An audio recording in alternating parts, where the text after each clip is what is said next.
Chapter 59. What took place at Portsmouth, August 23rd, 1628.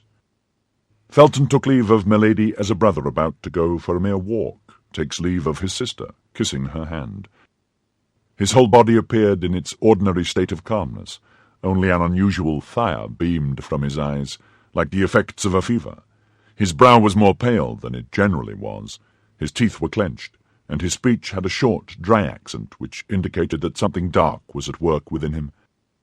As long as he remained in the boat which conveyed him to land, he kept his face toward Milady, who, standing on the deck, followed him with her eyes. Both were free from the fear of pursuit. Nobody ever came into Milady's apartment before 9 o'clock, and it would require 3 hours to go from the castle to London. Felton jumped on shore, climbed the little ascent which led to the top of the cliff, saluted Milady a last time, and took his course toward the city. At the end of 100 paces, the ground began to decline, and he could only see the mast of the sloop. He immediately ran in the direction of Portsmouth, which he saw at nearly half a league before him, standing out in the haze of the morning with its houses and towers. Beyond Portsmouth, the sea was covered with vessels whose masts, like a forest of poplars despoiled by the winter, bent with each breath of the wind. Felton, in his rapid walk, reviewed in his mind all the accusations against the favourite of James I and Charles I, furnished by 2 years of premature meditation and a long sojourn among the Puritans. When he compared the public crimes of this minister, startling crimes, European crimes, if so we may say, with the private and unknown crimes with which Milady had charged him, Felton found that the more culpable of the 2 men which formed the character of Buckingham was the one of whom the public knew not the life. This was because his love, so strange, so new and so ardent, made him view the infamous and imaginary accusations of Milady de Winter as, through a magnifying glass, one views as frightful monsters, atoms, in reality imperceptible by the side of an ant. The rapidity of his walk heated his blood still more. The idea that he left behind him, exposed to a frightful vengeance, the woman he loved, or rather whom he adored as a saint, the emotion he had experienced, present fatigue, altogether exalted his mind above human feeling. He entered Portsmouth about 8 o'clock in the morning. The whole population was on foot.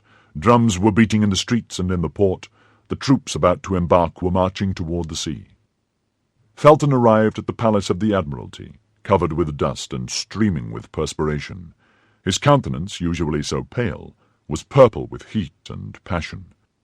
The sentinel wanted to repulse him, but Felton called to the officer of the post, and drawing from his pocket the letter of which he was the bearer, he said, "A pressing message from Lord de Winter." At the name of Lord de Winter, who was known to be one of his Grace's most intimate friends, the officer of the post gave orders to let Felton pass, who besides wore the uniform of a naval officer. Felton darted into the palace. At the moment he entered the vestibule, another man was entering likewise, dusty, out of breath, leaving at the gate a post-horse, which, on reaching the palace, tumbled on his foreknees. Felton and he addressed Patrick, the Duke's confidential lackey, at the same moment. Felton named Lord de Winter. The unknown would not name anybody, and pretended that it was to the Duke alone he would make himself known. Each was anxious to gain admission before the other. Patrick, who knew Lord de Winter was in affairs of the service, and in relations of friendship with the Duke, gave the preference to the one who came in his name. The other was forced to wait, and it was easily to be seen how he cursed the delay. The valet led Felton through a large hall, in which waited the deputies from La Rochelle, headed by the Prince de Soubise, and introduced him into a closet where Buckingham, just out of the bath, was finishing his toilet, upon which, as at all times, he bestowed extraordinary attention. "Lieutenant Felton from Lord de Winter," said Patrick. "From Lord de Winter," repeated Buckingham. "Let him come in." Felton entered. At that moment Buckingham was throwing upon a couch a rich toilet robe, worked with gold in order to put on a blue velvet doublet embroidered with pearls. "Why didn't the Baron come himself?" demanded Buckingham. "I expected him this morning." "He desired me to tell your Grace," replied Felton, that he very much regretted not having that honour, but that he was prevented by the guard he is obliged to keep at the castle. Yes, I know that, said Buckingham. He has a prisoner. It is of that prisoner that I wish to speak to your grace, replied Felton. Well then, speak. That which I have to say of her can only be heard by yourself, my lord. Leave us, Patrick, said Buckingham, but remain within the sound of the bell. I shall call you presently. Patrick went out. We are alone, sir, said Buckingham. Speak. My lord, said Felton, the Baron de Winter wrote to you the other day to request you to sign an order of embarkation relative to a young woman named Charlotte Backson. Yes, sir, and I answered him to bring or send me that order, and I would sign it. Here it is, my lord. Give it to me, said the Duke. And taking it from Felton, he cast a rapid glance over the paper, and perceiving that it was the one that had been mentioned to him, he placed it on the table, took a pen, and prepared to sign it. Pardon, my lord, said Felton, stopping the Duke, but does your grace know that the name of Charlotte Backson is not the true name of this young woman? Yes, sir, I know it, replied the Duke, dipping the quill in the ink. Then your grace knows her real name? Asked Felton in a sharp tone. I know it, and the Duke put the quill to the paper. Felton grew pale. And knowing that real name, my lord, replied Felton, will you sign it all the same? Doubtless, said Buckingham, and rather twice than once. I cannot believe, continued Felton, in a voice that became more sharp and rough, that your grace knows that it is to Milady de Winter this relates. I know it perfectly, although I am astonished that you know it. And will your grace sign that order without remorse? Buckingham looked at the young man haughtily. Do you know, sir, that you are asking me very strange questions, and that I am very foolish to answer them? Reply to them, my lord, said Felton. The circumstances are more serious than you perhaps believe. Buckingham reflected that the young man, coming from Lord de Winter, undoubtedly spoke in his name, and softened. Without remorse, said he, the Baron knows, as well as myself, that Milady de Winter is a very guilty woman, and it is treating her very favourably to commute her punishment to transportation. The Duke put his pen to the paper. You will not sign that order, my lord, said Felton, making a step toward the Duke. I will not sign this order. And why not?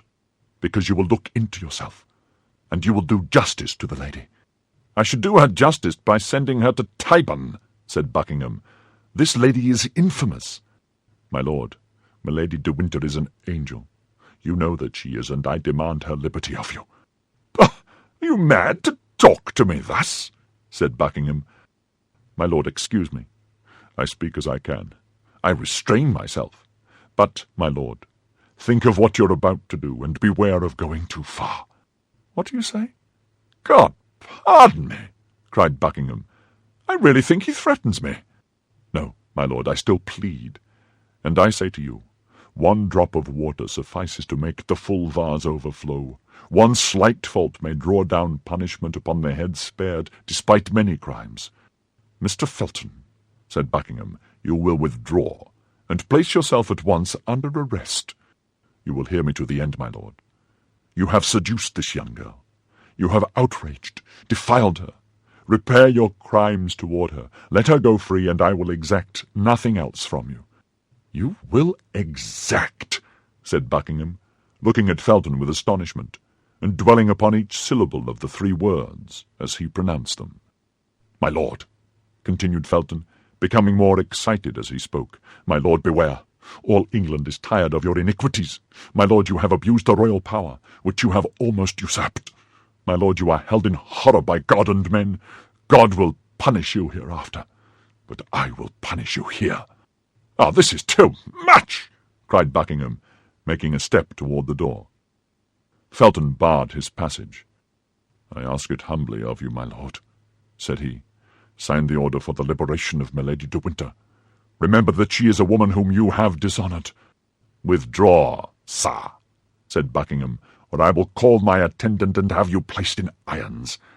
You shall not call, said Felton, throwing himself between the Duke and the bell placed on a stand encrusted with silver. Beware, my lord. You are in the hands of God. In the hands of the devil, you mean? Cried Buckingham, raising his voice so as to attract the notice of his people, without absolutely shouting. "Sign, my lord. Sign the liberation of Milady de Winter," said Felton, holding out a paper to the Duke. "By force? You are joking. Holla, Patrick!" "Sign, my lord." "Never. Never? Help!" shouted the Duke, and at the same time he sprang toward his sword. But Felton did not give him time to draw it. He held the knife, with which Milady had stabbed herself, open in his bosom. At one bound he was upon the Duke. At that moment Patrick entered the room, crying, "A letter from France, my lord." "From France!" cried Buckingham, forgetting everything in thinking from whom that letter came. Felton took advantage of this moment, and plunged the knife into his side up to the handle. "Ah, traitor!" cried Buckingham. "You have killed me." "Murder!" screamed Patrick.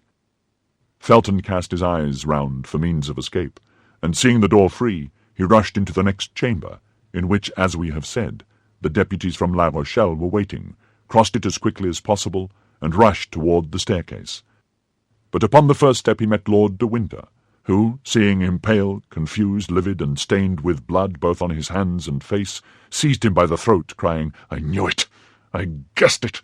But too late by a minute! Unfortunate, unfortunate that I am!" Felton made no resistance. Lord de Winter placed him in the hands of the guards, who led him, while awaiting further orders, to a little terrace commanding the sea, and then the Baron hastened to the Duke's chamber.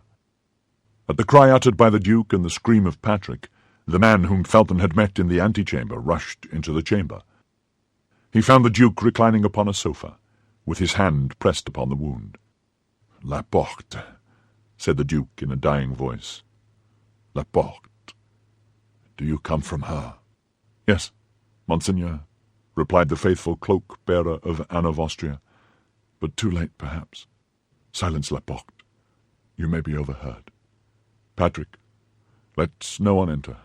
Oh, I cannot tell what she says to me. My God, I am dying!" And the Duke swooned. Meanwhile Lord de Winter, the deputies, the leaders of the expedition, the officers of Buckingham's household had all made their way into the chamber. Cries of despair resounded on all sides. The news, which filled the palace with tears and groans, soon became known and spread itself throughout the city. The report of a cannon announced that something new and unexpected had taken place. Lord de Winter tore his hair. "Too late by a minute," cried he. "Too late by a minute! Oh, my God, what a misfortune!" He had been informed at 7 o'clock in the morning that a rope ladder floated from one of the windows of the castle. He had hastened to Milady's chamber, had found it empty, the window open, and the bars filed, had remembered the verbal caution D'Artagnan had transmitted to him by his messenger, had trembled for the Duke, and running to the stable without taking time to have a horse saddled, had jumped upon the first he found, had galloped off like the wind, had alighted below in the courtyard, had ascended the stairs precipitately, and on the top step, as we have said, had encountered Felton. The Duke, however, was not dead. He recovered a little, reopened his eyes, and hope revived in all hearts. "Gentlemen," said he, "leave me alone with Patrick and Laporte." "Ah, is that you, De Winter? You sent me a strange madman this morning. See the state in which he has put me." "Oh, my lord," cried the Baron, "I shall never console myself." "And you would be quite wrong, my dear De Winter," said Buckingham, holding out his hand to him. "I do not know the man who deserves being regretted during the whole life of another man. But leave us, I pray you." The Baron went out sobbing. There only remained in the closet of the wounded Duke Laporte and Patrick. A physician was sought for, but none was yet found. "You will live, my lord, you will live," repeated the faithful servant of Anne of Austria, on his knees before the Duke's sofa. "What has she written to me?" said Buckingham feebly, streaming with blood, and suppressing his agony to speak of her he loved. "What has she written to me? Read me her letter." "Oh, my lord," said Laporte. "Obey, Laporte. Do you not see I have no time to lose?" Laporte broke the seal, and placed the paper before the eyes of the Duke, but Buckingham in vain tried to make out the writing. "Read," said he. "Read. I cannot see. Read, then. for soon perhaps I shall not hear, and I shall die without knowing what she has written to me." Laporte made no further objection, and read, "My lord, by that which, since I have known you, have suffered by you and for you, I conjure you, if you have any care for my repose, to countermand those great armaments which you are preparing against France, to put an end to a war of which it is publicly said religion is the ostensible cause, and of which it is generally whispered your love for me is the concealed cause. This war may not only bring great catastrophes upon England and France, but misfortune upon you, my lord, for which I should never console myself. Be careful of your life, which is menaced, and which will be dear to me from the moment I am not obliged to see an enemy in you. Your affectionate Anne." Buckingham collected all his remaining strength to listen to the reading of the letter. Then, when it was ended, as if he had met with a bitter disappointment, he asked, "Have you nothing else to say to me, by the living voice, Laporte? The Queen has charged me to tell you to watch over yourself, for she had advice that your assassination would be attempted. And is that all?" "Is that all?" replied Buckingham impatiently. "She likewise charged me to tell you that she still loved you." "Ah," said Buckingham, "God be praised. My death then will not be to her as the death of a stranger." Laporte burst into tears. "Patrick," said the Duke, "bring me the casket in which the diamond studs were kept." Patrick brought the object desired, which Laporte recognized as having belonged to the Queen. Now the scent bag of white satin, on which her cipher is embroidered in pearls. Patrick again obeyed. "Here, Laporte," said Buckingham, "these are the only tokens I ever received from her. This silver casket and these 2 letters. You will restore them to Her Majesty, and, as a last memorial," he looked round for some valuable object, "you will add—" He still sought, but his eyes, darkened by death, encountered only the knife which had fallen from the hand of Felton, still smoking with the blood spread over its blade. "And you will add to them this knife," said the Duke, pressing the hand of Laporte. He had just strength enough to place the scent bag at the bottom of the silver casket, and to let the knife fall into it, making a sign to Laporte that he was no longer able to speak. Then, in a last convulsion, which this time he had not the power to combat, he slipped from the sofa to the floor. Patrick uttered a loud cry. Buckingham tried to smile a last time, but death checked his thought, which remained engraved on his brow like a last kiss of love. At this moment the Duke's surgeon arrived, quite terrified. He was already on board the Admiral's ship, where they had been obliged to seek him. He approached the Duke, took his hand, held it for an instant in his own, and letting it fall, "All is useless," said he. "He is dead." "Dead! Dead!" cried Patrick. At this cry all the crowd re-entered the apartment, and throughout the palace and town there was nothing but consternation and tumult. As soon as Lord de Winter saw Buckingham was dead, he ran to Felton, whom the soldiers still guarded on the terrace of the palace. "Wretch!" said he to the young man, who since the death of Buckingham had regained that coolness and self-possession which never after abandoned him. "Wretch! What have you done?" "I have avenged myself," said he. "Avenged yourself?" said the Baron. "Rather say that you have served as an instrument to that accursed woman, but I swear to you that this crime shall be her last." "I don't know what you mean," replied Felton quietly, "and I am ignorant of whom you are speaking, my lord. I killed the Duke of Buckingham because he twice refused, you yourself, to appoint me captain. I have punished him for his injustice. That is all." De Winter, stupefied, looked on while the soldiers bound Felton, and could not tell what to think of such insensibility. One thing alone, however, threw a shade over the pallid brow of Felton. At every noise he heard, the simple Puritan fancied he recognized the step and voice of Milady, coming to throw herself into his arms, to accuse herself, and die with him. All at once he started. His eyes became fixed upon a point of the sea, commanded by the terrace where he was. With the eagle glance of a sailor he had recognized there, where another would have seen only a gull hovering over the waves, the sail of a sloop which was directed toward the coast of France. He grew deadly pale, placed his hand upon his heart, which was breaking, and at once perceived all the treachery. "One last favour, my lord," said he to the Baron. "What?" asked his lordship. "What o'clock is it?" The Baron drew out his watch. "It wants 10 minutes to 9, said he. Milady had hastened her departure by an hour and a half. As soon as she heard the cannon which announced the fatal event, she had ordered the anchor to be weighed.